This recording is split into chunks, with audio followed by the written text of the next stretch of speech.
UP के नगीना से सांसद चंद्रशेखर रावण पर उनकी कथित प्रेमिका रोहिणी घावरे ने गंभीर आरोप लगाए हैं। साथ ही चंद्रशेखर के निजी वीडियो भी अब शेयर कर दिए हैं, जिसमें प्रधानमंत्री मोदी और पीएमओ को एक्स पर टैग करते हुए उस वीडियो को पोस्ट किया गया।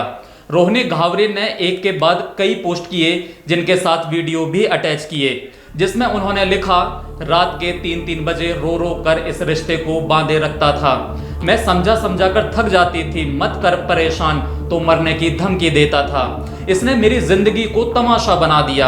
आगे लिखा कि मेरी सच्चाई समाज को सुननी होगी, मैं गलत नहीं हूँ। इस पोस्ट में घावरे ने कुछ ऐसे शब्द भी यूज किए जिन्हें हम नहीं बता सकते।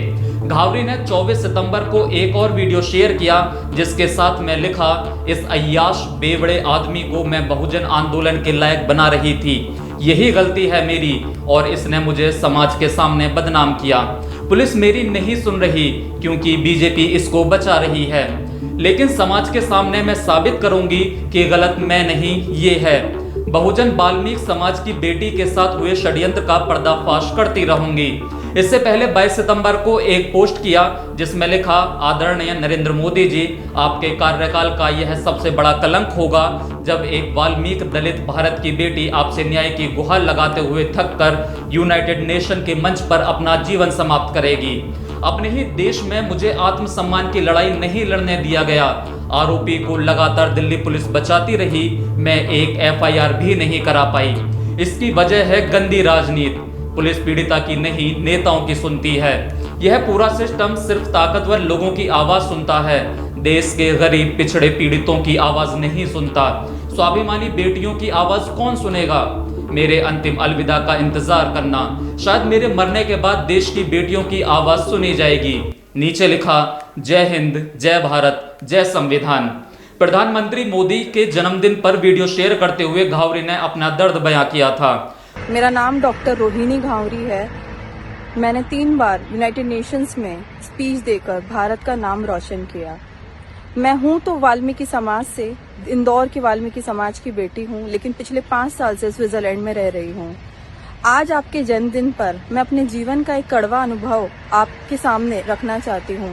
साथ ही साथ हमारे देश में कानून का रवैया महिलाओं के प्रति क्या है, उससे रूबरू कराना चाहती हूं। मैं पिछले 3 महीने से एक एफआईआर रजिस्टर कराने के लिए संघर्ष कर रही हूँ। 1.5 महीने में इंडिया में रहकर आई। साथ ही साथ मुझे स्विट्जरलैंड से इंडिया बुलाया गया दिल्ली पुलिस के द्वारा। कहा गया कि जब तक कि मैं इंडिया नहीं आऊंगी एफआईआर नहीं होगी। 6 अगस्त में इंडिया पहुंची, दिल्ली पुलिस से मिली। 10 घंटे मैं पुलिस थाने में बैठी रही, लेकिन एफआईआर रजिस्टर नहीं हुई। फिर दूसरी बार फिर वहीं पर से इंदौर से दिल्ली बुलाया गया। मैं अपने पिताजी को लेकर बार बार दिल्ली पुलिस की चौखट पर बैठी रही, लेकिन एफआईआर रजिस्टर नहीं हुई। इसकी वजह है एक गंदी राजनीति। देश में एक निर्दलीय सांसद को बचाने के लिए बड़े बड़े लोग बीच में आ जाते हैं, ये सोचकर कि एक महिला की आवाज को दबा दिया जाएगा। मोदी जी, मैं आज आपके सामने अपनी जिंदगी की सबसे बड़ी हकीकत और दर्द को शेयर करना चाहती हूँ। जिस व्यक्ति ने हमारे जीवन की धज्जियां उड़ा दी, क्या कानून के माध्यम से हमें लड़ने का अधिकार नहीं है? क्या ये हकीकत है हमारे देश की? मैं यहाँ पर यूनाइटेड नेशंस के सेशंस अटेंड करती हूँ। क्या दुनिया को मैं अपने देश की ये हकीकत बताऊं कि महिलाओं की आवाज को इस तरह से दबाया जाता है? मैं गर्व करती हूँ मोदी जी अपने देश पर, अपने देश के संविधान पर, अपने देश की कानून व्यवस्था पर। मैं चाहती हूँ कि आप मेरी इस निराशा को सुने, मेरे इस एक्सपीरियंस को सुने और जल्द से जल्द कार्रवाई कराने का कष्ट करें, क्योंकि हमारे देश में ये सिखाया जाता है कि पीड़िता जब तक आत्मदाह का प्रयास ना करे या प्रोटेस्ट ना करे या किसी बड़े नेता के पास ना जाए, तब तक उसकी नहीं सुनी जाएगी। मैं इन सब चीजों को निराधार मानकर एक आम इंसान की तरह लड़ना चाहती हूँ। मेरे आत्मसम्मान की लड़ाई में मेरा सपोर्ट कीजिए।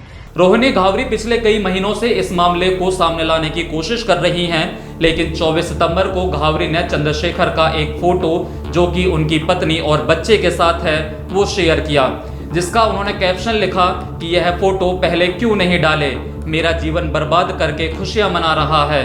मेरी लाश भी भारत वापस मत लाना, किसी ने मेरी नहीं सुनी, सब अपराधी का साथ दे रहे हैं, तुम सबको मेरा अंतिम अलविदा।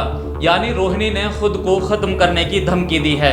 अब एक्स पर दावा किया जा रहा है कि घावरी ने सच में जान देने की कोशिश की है और उन्हें अस्पताल में एडमिट कराया गया है।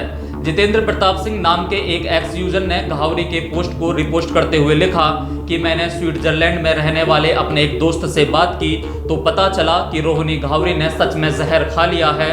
उसने जो ट्विटर पर लिखा था वह केवल एक धमकी नहीं थी, उसे एक अस्पताल में भर्ती किया गया है। ये तो था चंद्रशेखर रावल और रोहिणी घावरी का ताजी मामला। चलिए अब जान लेते हैं कि पूरा मामला क्या है और कौन है रोहिणी घावरी और इतने गंभीर आरोप चंद्रशेखर रावल पर क्यों लगा रही हैं। रोहिणी घावरी जो कि मध्य प्रदेश के इंदौर की रहने वाली हैं, अभी जेनेवा स्विट्जरलैंड में रहती हैं। रोहिणी ने भारत में बहुजन समाज के लिए जागरूकता अभियान चलाने के लिए एक फाउंडेशन शुरू किया है। इसके अलावा रोहिणी एक्स पर दलित बहुजन मुद्दों पर सक्रिय हैं, लेकिन पहले चंद्रशेखर आजाद के साथ मिलकर काम करती थी। रोहिणी का दावा है कि चंद्रशेखर के साथ कई सालों तक रिलेशनशिप में रही। चंद्रशेखर ने उनका और दूसरी लड़कियों का शोषण किया, जबकि वो शादीशुदा थे। रोहिणी ने लोकसभा चुनाव 2024 तक चुप्पी साधी ताकि चंद्रशेखर का राजनीतिक करियर ना बिगड़े, और अब सोशल मीडिया के जरिए चंद्रशेखर की हकीकत सबको बता रही हैं, साथ ही खुद के साथ न्याय की मांग कर रही हैं। हालांकि इस मुद्दे पर चंद्रशेखर का अभी तक कोई बयान सामने नहीं आया है। आप इस पूरे मामले पर क्या सोचते हैं, हमें कमेंट करके जरूर बताइए।